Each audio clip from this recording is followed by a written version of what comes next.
দীর্ঘ 4 বছর ধরে প্রেমের সম্পর্ক, বিয়ের প্রলোভন দেখিয়ে বারবার সহবাসের অভিযোগ।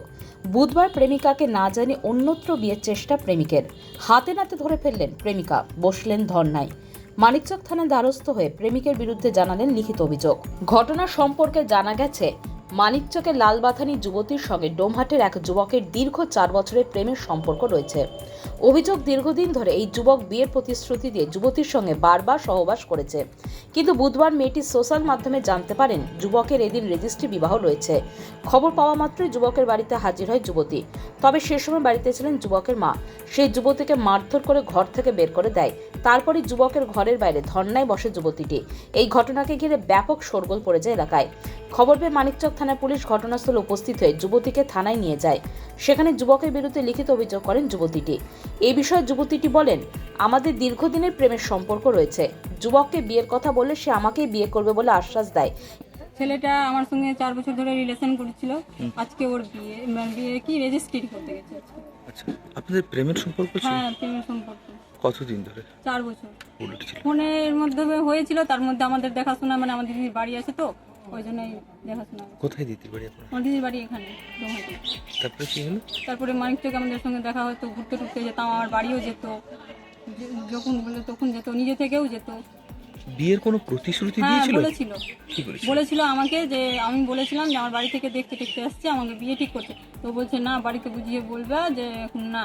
তো আমি বললাম, তো তুমি কবে নিয়ে যাও? তো ও বলছে যে এখন নিয়ে যেতে পারবো না, আমার একটু সমস্যা আছে, একটু সমস্যাটা বুঝো, তারপরে আমি তোমাকে বিয়ে করবো। আমাকে বিয়ের কথা বলে বলে আমাকে মানে সবসময় করতাম, বলেছিল যে বিয়ে করবো বিয়ে করবো। আমি দাবি করছি আমি ওকে বিয়ে করবো, আপনাদের ওকে মধ্যে বিয়ে করবো, ওর বাড়িতে রাখবো। কেবলমাত্র ভালোবাসার সম্পর্ক ছিল না অন্য কিছু? ভালোবাসার সম্পর্ক ছিল, এটাও ছিল, মানে যা হওয়ার সব হয়েছে। তারপরে কি হলো? তারপরে আজকে আমি তো সেরকম কথা জানতাম না, মানে শুনলাম আমাকে কেঁদে কেঁদে, পরশুদিন রাতে আমাকে কেঁদে কেঁদে বলছে কি, তখন বললো যে হ্যাঁ আমার নাকি বাড়ি থেকে বিয়ে ঠিক করছে, আমার পছন্দ না, ওটা বলে নি, বলছে কি আমার পছন্দ, আমার মন নাই বিয়ে করার, তো আমার বাড়ি থেকে ঠিক করছে। তো আমি ভালো করে জিজ্ঞেস করলাম যে মানে কি বিয়েটা ঠিক করে দিয়েছে? লাস্ট আজকেও কথা বলেছে, আজকে আমাকে ডেকেছে, বুঝিয়েছে, আমাকে বলেছে আমার বিয়ের পর নাকি কথা বলবে। তো আমি কি সেটা আমি মানতে পারি? আজকে রেজিস্ট্রি বিয়ে। আচ্ছা, এখন কোথায় গেল ওরা? এখন রেজিস্ট্রি করতে গেছে, তাই জন্য আমি ওর বাড়িতে বসে আছি। ওর বাড়িতে ছিলাম, ওর মা ধাক্কা দিয়ে বের করে দিল, দিয়ে এক্ষুনি তালা দিয়ে বের করে দিল। ওর মারা আমাকে জুতো দিয়ে মারতে চাইছে। আমি পুলিশ সবাইকে জানিয়ে দিয়েছি, আমি ওখান থেকেই আমি এসেছি। যদিও এই সমস্ত অভিযোগ ভিত্তিহীন বলে দাবি করেছেন অভিযুক্ত যুবক। মেয়েটা আমার নামে থানাতে মিথ্যা অভিযোগ করেছিল। প্রেমের কোনো সম্পর্ক বা শারীরিক কোনো সম্পর্ক ছিল না, মিথ্যা বলে অভিযোগ করেছে।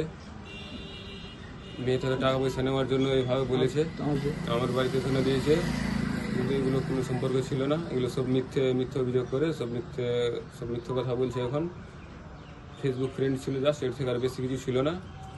হ্যাঁ, যোগাযোগ শুধু ফেসবুক ফ্রেন্ড ছিল, এর থেকে আর বেশি কিছু না।